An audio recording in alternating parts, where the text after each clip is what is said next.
स्वागत है आप सभी का IQ इंडिया के खास प्लेटफॉर्म पर। आज हमारे साथ मोतिहारी के केमिस्ट्री के सबसे चर्चित शिक्षक सोनू सर जुड़ चुके हैं और ये इनसे आज हम कुछ क्वेश्चन करेंगे और जिससे आप सभी प्रेरित होंगे। और सर जो हैं वह विगत 10 वर्षों से लगातार 10 वर्षों से बच्चों को शिक्षित कर रहे हैं और बच्चे जो हैं इन्हें केमिस्ट्री के बाबा के नाम से भी जानते हैं। स्वागत है आपका हमारे IQ इंडिया के खास प्लेट। बहुत बहुत धन्यवाद आपका। इस तरह का लोग पहल करते हैं और बच्चों को मार्गदर्शित करने का काम करते हैं, हम लोगों के बारे में बच्चों को बताने का काम करते हैं। बहुत बहुत धन्यवाद इस चैनल। चलिए बहुत बहुत धन्यवाद सर। आपसे पहला सवाल यह है कि जब आपने जर्नी की शुरुआत की उस समय आपके साथ बहुत सारी कठिनाइयां आई होंगी। देखिए, हमारे कोचिंग संस्थान की शुरुआत 2017 में हुई थी। 2017 से हम पढ़ाना शुरू किया और लगभग 8-9 साल से हम पढ़ा रहे हैं बच्चों को। और शुरुआत में जो आपका प्रश्न है कि आपको बहुत सारी कठिनाइयों का सामना करना पड़ा, तो ऐसा होता है। कोई भी काम में जब आप शुरू कीजिएगा तो कठिनाइयों का सामना करना पड़ता है। कोई भी काम हो और उस राह में मुश्किल ना है, ये संभव नहीं है, क्योंकि इंसान वही होता है जो उस मुश्किल को न देखते हुए उसके पॉजिटिव साइड को देखते हुए आगे बढ़ते हैं। एक लाइन कहा गया है कि जो आज मुस्कुरा रहा है उसे दर्द में काला होगा और जो चलता है उसी के पाँव में छाला होगा। मेहनत करने से मत घबराना मेरे दोस्त, क्योंकि जो जलता है उसी दिए से उजाला है। तो कल कोई जलेगा तो आज वो उजाला फैलाएगा। यही हम लोग प्रयास किए हैं और कठिनाइयाँ बहुत आई रास्ते में। बहुत बार लोगों का प्रयास हुआ कि कोचिंग इनका तोड़ दिया जाए, चोरी भी हुआ कोचिंग में, बैनर फाड़ दिया जाता था, पान खा करके ताला में हमारे कोचिंग में थूक दिया जाता था। इस तरह की बहुत सारी, शराब का बोतल कोचिंग में फेंक दिया जाता था, चलते बैच में पटाखा भरा के फेंक दिया गया था।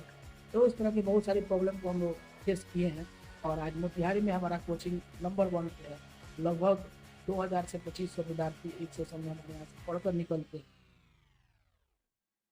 चलिए, यह सर का एक्सपीरियंस है जो आप सभी को इतना कठिनाई को झेलते हुए भी सर आज इस मुकाम पर है।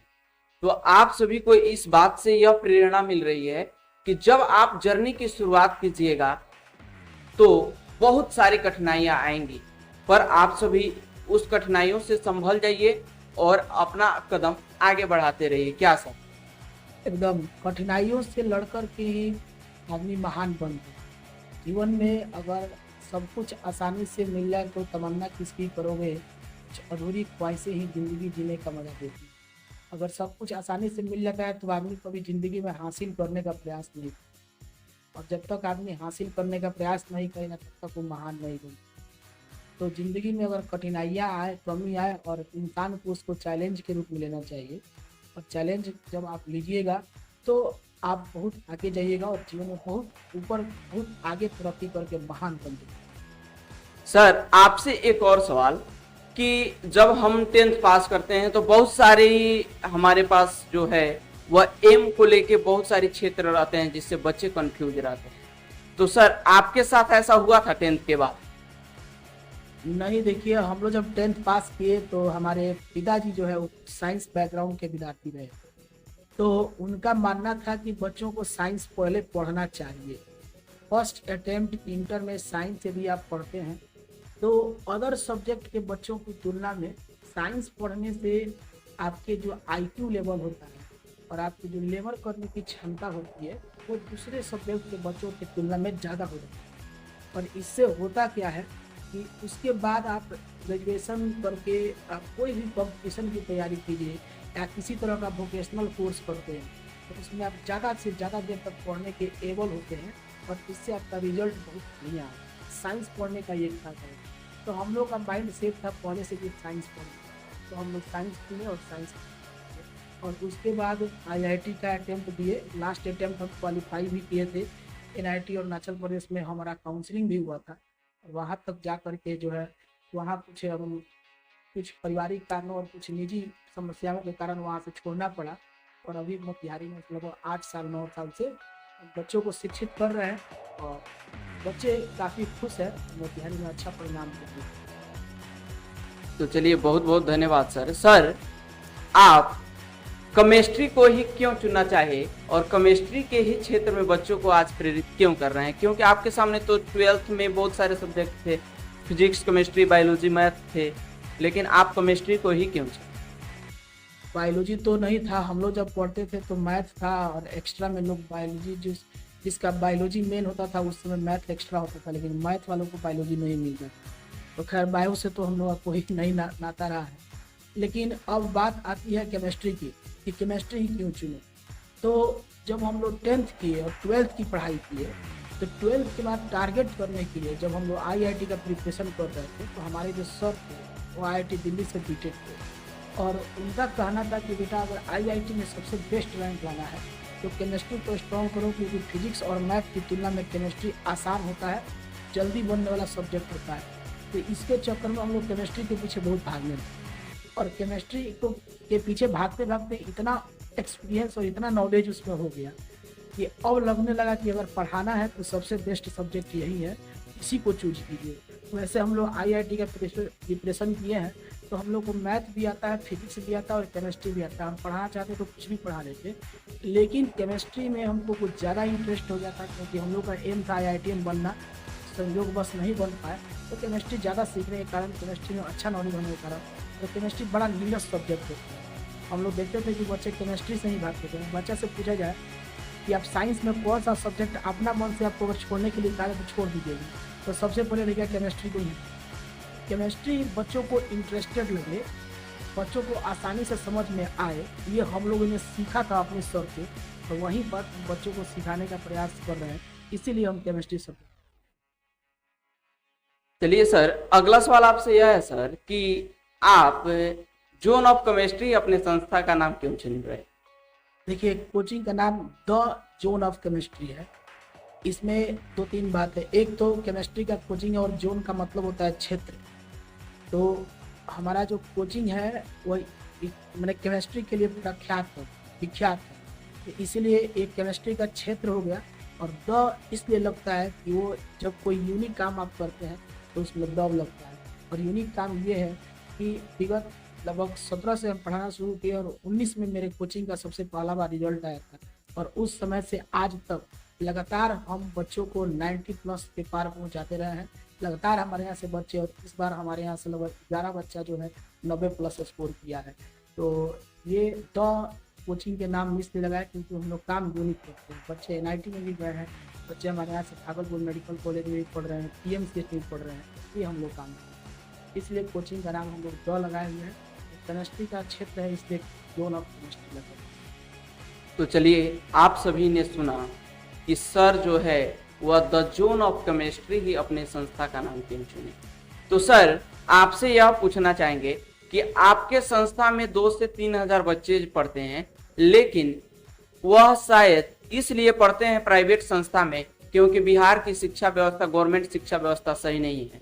तो गवर्नमेंट शिक्षा व्यवस्था पर सर आप थोड़ी सी क्या कहना चाहते हैं? थोड़ी सी देखिए, प्राइवेट कोचिंग हम लोगों की जीविका का एक साधन है, लेकिन अगर गवर्नमेंट स्कूल में या गवर्नमेंट कॉलेज में पढ़ाई बहुत अच्छी होती, तो पढ़ाई अच्छी होती तो शायद बच्चे हम लोगों के पास नहीं आते। तो गवर्नमेंट जो है अटेंडेंस के नाम पर, मतलब किसी तरह के स्कॉलरशिप के नाम पर या किसी भी तरह का लालच दे करके बच्चों को कोचिंग जाने से रोकती है। अगर गवर्नमेंट स्कूल में पढ़ाई दे करके, एजुकेशन बेस्ड दे करके कोचिंग के आने से बच्चों को रोके, तो इसमें हम लोगों के लिए भी खुशी की बात होगी और हम लोग इससे खुश होंगे।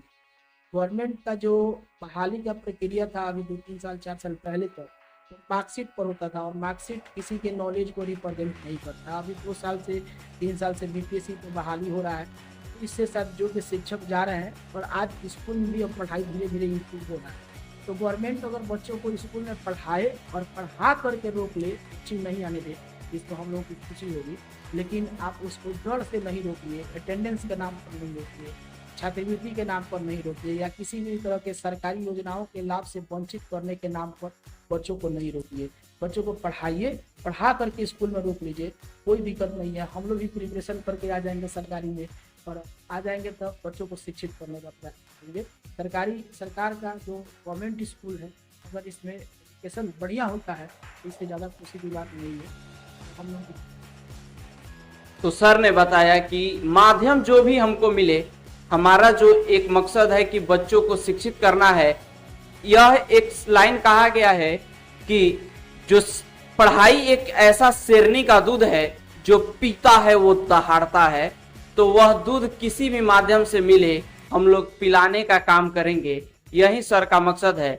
तो सर एक अंतिम सवाल आपसे कि अभी फिलहाल ही 12th और 10th के मार्क्स आए हैं, और आपके संस्था में भी कुछ बच्चे होंगे जो सोचे होंगे कि 95 होगा मेरा मार्क्स, और आप भी उम्मीद लगाए होंगे कि 95 हुआ, लेकिन 85 ही उनका रिजल्ट रहा। यानी 90% सोचे थे और 50% ही सपोर्टेड रहा। तो सर उन बच्चों को आप क्या प्रेरणा देंगे कि रिजल्ट मायने रखता है कि नहीं उनके भविष्य के लिए? देखिए, आपके माध्यम से हम ये बताना चाहेंगे कि रिजल्ट कहीं से भी मायने नहीं रखता है कि जीवन में आप कहाँ पहुँचे। परीक्षा में तो सफल होना जरूरी है ही, लेकिन सबसे ज़्यादा सफल होना जरूरी है जीवन में। जीवन में यदि व्यक्ति सफल हो जाए तो परीक्षा का परिणाम कहीं से भी मैटर नहीं करता। हम एक ही बात कहना चाहेंगे कि जो भी बच्चों को नंबर कम आया है, तो भगवद गीता में लिखा है कि कर्म करे फल चिंता मत। आपने कर्म किया है, परिणाम आपके हाथ में नहीं, आपके हाथ में केवल कर्म। आप कर्म करते रहिए, आगे बढ़ते रहिए, जो आपको मौका मिल रहा है उसी को यूज करके, उसी को उपयोग करके आगे बढ़ते रहिए, और जीवन में उस जगह पर पहुंचिए जहां आपसे अधिक मार्क्सिट में लेने वाले लोग नहीं पहुंचे। नंबर ये डिसाइड नहीं करता है कि तुम जीवन में क्या करोगे, तुम जीवन में क्या करोगे ये तुम्हारा टैलेंट, तुम्हारा नॉलेज डिसाइड। बाबू, एक लाइन कहा गया है कि फर्क होता है खुदा और फकीर में, फर्क होता है किस्मत और लकीर में। यदि तुमने कुछ सोचा और न बन पाए तो सोच लेना कुछ और लिखा है तकदीर में। इसलिए अगर तुम सोच रहे हो कि 90% हमको नहीं आया, तो हो सकता है कि 90% आया रहता तो तुम और चीज़ सोचते, और हो सकता है कि 60% आ गया तो तुम कुछ और सोच रहे हो, और शायद 60% इसीलिए आया था कि जो तुम सोच रहे हो उसमें तुमको कामयाब बनना था, इसीलिए तुमको 90% नहीं आया। तो जो नहीं आया उसके बारे में नहीं सोचो, जो आया है उसी को लेके आगे बढ़ो, और जीवन में उस मुकाम पर पहुँचो जहाँ से वो लोग देखने के लिए गर्व से माथा ऊपर करके। यही मेरा संदेश है। तो वैसे बच्चों के लिए जिनको किसी वक्त के कारण जीवन में कम नंबर आ गया है, अब गलतियों को न दोहराए और इससे अच्छा करने का प्रयास करें। प्लेटफॉर्म सेट है, आपको आगे बढ़ते जाए। सर एक और सवाल कि सर आप जो हैं बहुत दिनों से बच्चों को पढ़ा रहे हैं, कोई ऐसा मुद्दा आया होगा कि गार्जियन जो है 50% रिजल्ट आया है तो उस बच्चा को पढ़ाना छोड़ देता है, उन गार्जियन को आप क्या कहना चाहिएगा? हम लोग बहुत बार देखे हैं, नंबर कम आने के बाद गार्जियन चाहता है कि अब हम बच्चा को नहीं पढ़ाएं। तो हम अभी जस्ट बोले हैं बाबू कि हम गार्जियंस को भी कहेंगे, उन अभिभावकों को भी कहेंगे कि बच्चे का नॉलेज के मार्कशीट को देख के जज नहीं किया जाए। मार्कशीट कुछ भी हो सकता है, नॉलेज कुछ भी हो सकता है। आज बिहार बोर्ड का जो कॉपी चेक करने का प्रणाली है, वह हमको लग रहा है कि 1 महीना के अंदर में कॉपी चेक करके रिजल्ट दे दिया जा रहा है। किसी बच्चा को जो कोई नॉलेज नहीं रहा उसको अब बहुत अच्छा नंबर आ जा रहा है, और जो रात दिन एक कर देता है पढ़ने में उसको नंबर उससे कम आ जाता है। तो इस चीज़ को देख करके ये डिसाइड नहीं किया जाए कि मेरा बच्चा कहाँ पहुँचेगा या मेरी लड़की कहाँ पहुँचेगी। उसके टैलेंट को देख के, उसके क्वालिटी को देख करके डिसाइड कीजिए कि इसमें हमको पैसा खर्च करना चाहिए कि नहीं, और मेरे बच्चे के पास जानकारी है कि नहीं। उसके टीचर से मिलिए, उसका परफॉर्मेंस जानिए, और फिर डिसाइड कीजिए कि इसमें पैसा हम खर्च करें कि नहीं करें। और मेरा मानना है कि अगर बच्चा आपका कामयाब है और काम कर रहा है तो मार्कशीट देख के डिसाइड मत कीजिए कि उसको पैसा खर्च करे कि नहीं करे। उसको ज़रूर मौका दीजिए, वो जीवन में उस जगह पहुँच कर आपको दिखाएगा जो आपका कल्पना था, जो आपके एक्सपेक्टेशन थे, आशा था, वहाँ जरूर पहुँचेंगे। चलिए, यह सर का अंदाज और एक्सपीरियंस है जो इन सारे क्वेश्चनों का जवाब एक बहुत अच्छा माध्यम में दे रहे हैं। इस वीडियो का सबसे अंतिम क्वेश्चन, जिस क्वेश्चन के बाद हम इस वीडियो का समाप्ति करेंगे। सर, आपके पास तो बहुत सारी लड़कियां भी पढ़ती होगी, लेकिन कुछ ऐसे गार्जियन जो 10th के बाद लड़कियों को किसी और जगह पर, बेहतर जगह पर पढ़ाने के लिए नहीं भेजते हैं, क्योंकि वह समझते हैं कि लड़कियां कुछ नहीं करेंगी। तो सर उन गार्जियन के लिए क्या कहिएगा आप जो बच्चों में लड़का और लड़की में भेदभाव करते हैं? देखिए, धीरे धीरे नीतीश कुमार जी की सरकार आने के बाद हम लोगों ने देखा है कि धीरे धीरे लोगों की मानसिकता में बदलाव होती आई है, और आज तो अब हमको लग रहा है कि लगभग लड़कियां भी पढ़ रही है, और ऑनलाइन पढ़ाई की सुविधा होने के बाद जो है अब लड़कियां गांव में भी रह के पढ़ रही हैं। लेकिन मैं वैसे गार्जियन को कहना चाहूँगा जो लड़कियों को नहीं पढ़ाते, उनको मैं कहना चाहूँगा कि आज उनके माइंड में चलता है कि लड़की है, शादी कर देंगे इस लड़का से, वही लड़का इसका जीवन बसर कर देगा। लेकिन ये गलत है, क्योंकि आजकल क्या शादी जो आप पैसा खर्च करते हैं, बहुत दहेज दे करके शादी कर देते हैं, वो स्टेबल नहीं है। उसके बारे में आपको आइडिया नहीं है, आप लड़की को ज़िंदगी भर खिलाएगा, अच्छे से रखेगा, इसका कोई आपको आइडिया नहीं है। लेकिन वही पैसा लगा करके आप अपनी लड़की को कामयाब बना देते हैं, तो वो अपना जीवन बसर बहुत अच्छे से कर लेगी। और जिससे भी शादी कीजिएगा उस आदमी को लालच रहेगा कि लड़की हमको पैसा कमा करके दे रही है, इसलिए वो अच्छी भी हो और ख़राब भी हो तभी उसको ज़िंदगी में वो नहीं छोड़ेगी, क्योंकि उसको लालच है। तो अपनी लड़की को आप कामयाब बनाइए, उसको अपने पैरों पर खड़ा होने का मौका दीजिए, ताकि वह जीवन में दूसरे पर डिपेंडेंट नहीं रहे। क्योंकि हम लोग ऐसा अनुभव है, यही कहेंगे कि आप लोगों के लिए जरूरी बनिए, मजबूरी मत बनिए। मजबूरी बनने पर लोग दूध में पड़े माछी की तरह जिंदगी से निकाल कर फेंक देते हैं। अब जरूरी रहिएगा तो लोग आपको कभी नहीं छोड़ेंगे। चलिए धन्यवाद। अंतिम में आप सभी को सर के कोचिंग का एड्रेस हम दे देते हैं। रेलवे स्टेशन से 100 कदम आगे चंदमारी में आप सभी द जोन ऑफ केमिस्ट्री के नाम से बैनर देखेंगे, और सर से मुलाकात कीजिए और यहाँ आकर नामांकन लीजिए और अपने उज्जवल भविष्य की कामना इनके इंस्टीट्यूट से कीजिए। चलिए एक अंतिम उच्चारण से सर का धन्यवाद देते हुए इस वाणी का विराम देंगे। शायद यह सारी वाणियां, सारी बातें सर को एक उपाधि दिला रही है, जो कि हमारे महर्षि के द्वारा गुरुओं को दी गई है। जो कहा गया है, गुरुर् ब्रह्मा गुरुर्विष्णु गुरुर्देवो महेश्वरा गुरु साक्षात परम ब्रह्मा तस्मै श्री गुरुवे नमः। इस सारी पंक्तियों को सर बहुत अच्छे से अपने आप में दिखाए। चलिए धन्यवाद, मिलेंगे अगले वीडियो के साथ, तब तक के लिए आपका दिन शुभ हो।